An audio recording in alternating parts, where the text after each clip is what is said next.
அன்னை தகவல் சேனலில் இன்றைக்கி என்ன பார்க்க போகிறோம் அப்படின்னா, பொது சுகாதார மற்றும் நோய் தடுப்பு மருந்து துறை மற்றும் மாவட்ட சுகாதார சங்கம் கன்னியாகுமரியில் பணி அப்படின்னு சொல்லியிருக்காங்க.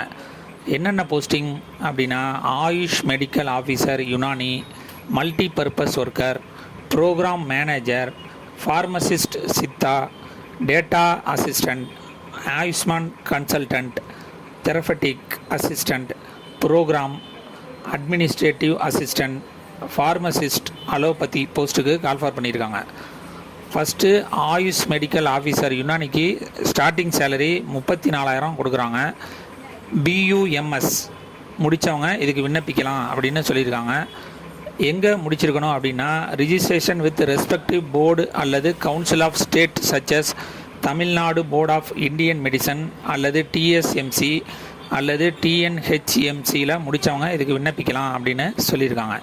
Second multi purpose worker 8th pass பண்ணவங்க இதுக்கு விண்ணப்பிக்கலாம்னு சொல்லியிருக்காங்க. ஒரு நாளைக்கு 300 ரூபா சம்பளம். தேர்டு ப்ரோக்ராம் மேனேஜர், இதுக்கு ஸ்டார்டிங் சேலரியே 30,000 ரூபா கொடுக்குறாங்க. இதுக்கு என்ன முடிச்சிருக்கணும் அப்படின்னா, BAMS, BUMS, BHMS, BSMS, BNOS முடித்தவங்க இதுக்கு விண்ணப்பிக்கலாம் அப்படின்னு சொல்லியிருக்காங்க. Working experience in organised working in public health டிபார்ட்மெண்ட்டில் வேலை பார்த்தவங்களுக்கு முன்னுரிமைன்னு சொல்லியிருக்காங்க.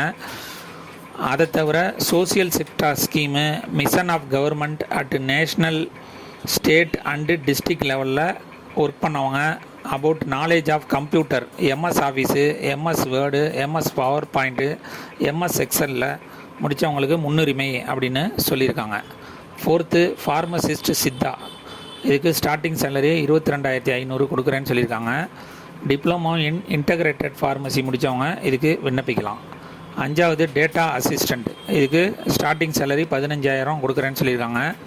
இதுக்கு என்ன முடிச்சிருக்கணும் அப்படின்னா, கிராஜுவேட் இன் கம்ப்யூட்டர் அப்ளிகேஷன் முடித்தவங்க, இன்ஃபர்மேஷன் டெக்னாலஜி முடித்தவங்க, பிஸ்னஸ் அட்மினிஸ்ட்ரேஷன் முடித்தவங்க, பிடெக் கம்ப்யூட்டர் சயின்ஸு அல்லது இன்ஃபர்மேஷன் டெக்னாலஜி முடித்தவங்க விண்ணப்பிக்கலாம்னு சொல்லியிருக்காங்க. இதை தவிர பிசிஏ முடித்தவங்க, பிபிஏ முடித்தவங்க, பிஎஸ்சி இன்ஃபர்மேஷன் டெக்னாலஜி முடித்தவங்க இதுக்கு விண்ணப்பிக்கலாம்னு சொல்லியிருக்காங்க. கிராஜுவேட் வித் 1 இயர் டிப்ளமோ அல்லது சர்டிஃபிகேட் கோர்ஸ் இன் கம்ப்யூட்டர் சயின்ஸில் முடித்தவங்க இதுக்கு விண்ணப்பிக்கலாம். மினிமம் 1 இயர் எக்ஸ்பீரியன்ஸ் இருக்கிறது நல்லதுன்னு சொல்லியிருக்காங்க. அடுத்தது ஆயுஷ் கன்சல்டன்ட், இதுக்கு ஸ்டார்டிங் சேலரி 40,000 சொல்லியிருக்காங்க. பிஎஸ்எம்எஸ் முடித்தவங்க இதுக்கு விண்ணப்பிக்கலாம். அந்த பிஎஸ்எம்எஸ் எதில் முடிச்சிருக்கணும் அப்படின்னா, ரிஜிஸ்ட்ரேஷன் வித் ரெஸ்பெக்டிவ் போர்டு அல்லது council of state such as Tamil Nadu board of Indian medicine இல்லைனா டிஎஸ்எம்சி, டிஎன்ஹெச்எம்சியில் முடித்தவங்க இதுக்கு விண்ணப்பிக்கலாம் அப்படின்னு சொல்லியிருக்காங்க. 7th therapeutic assistant, starting salary 15,000 சொல்லியிருக்காங்க. Diploma in integrated nursing therapeutic course முடித்தவங்க இதுக்கு விண்ணப்பிக்கலாம் அப்படின்னு சொல்லியிருக்காங்க. எங்கே முடிச்சிருக்கணும் அப்படின்னா, certificate issued by government of Tamil Nadu only முடித்தவங்க மட்டும்தான் இதுக்கு விண்ணப்பிக்க முடியும் சொல்லியிருக்காங்க. 8th ப்ரோக்ராம் அட்மினிஸ்ட்ரேட்டிவ் அசிஸ்டண்ட், இது எனி கிராஜுவேட் டிகிரி முடித்தவங்க இதுக்கு விண்ணப்பிக்கலாம் அப்படின்னு சொல்லியிருக்காங்க. இதை தவிர எம்எஸ் ஆஃபீஸ் பேக்கேஜில் 1 இயர் எக்ஸ்பீரியன்ஸ் இருக்கிறவங்க இதுக்கு விண்ணப்பிக்கலாம். Experience of managing office and providing support of health program அல்லது நேஷ்னல் ரூரல் ஹெல்த் மிஷனில் ஒர்க் பண்ணவங்க இதுக்கு விண்ணப்பிக்கலாம்னு சொல்லியிருக்காங்க. நாலேஜ் ஆஃப் அக்கௌண்டன்சி இருக்கிறது நல்லதுன்னு சொல்லியிருக்காங்க.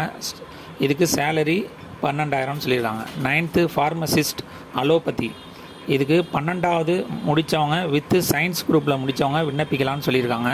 அப்படி இல்லை அப்படின்னா டிப்ளமோ ஃபார்மசி முடித்தவங்க விண்ணப்பிக்கலாம் அப்படின்னு சொல்லியிருக்காங்க. Must have registered in Tamil Nadu pharmacy கவுன்சிலில் ரிஜிஸ்டர் பண்ணியிருக்கணும் மற்றும் லைவில் இருக்கணும்.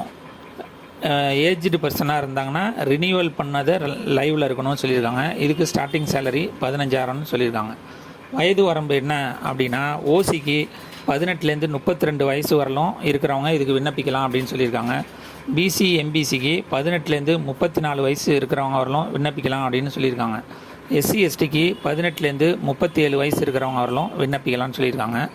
டிஸ்கிரிப்ஷனில் லிங்க் கொடுத்துருக்கேன். நோட்டிஃபிகேஷன் அப்ளிகேஷன் லிங்க்கும் இருக்குது. 28/3/2024 மாலை 5 மணிக்குள்ளே கிடைக்கணும்னு சொல்லியிருக்காங்க. விண்ணப்பித்து வெற்றி பெற்று பணியில் சேருக. நன்றி, வணக்கம்.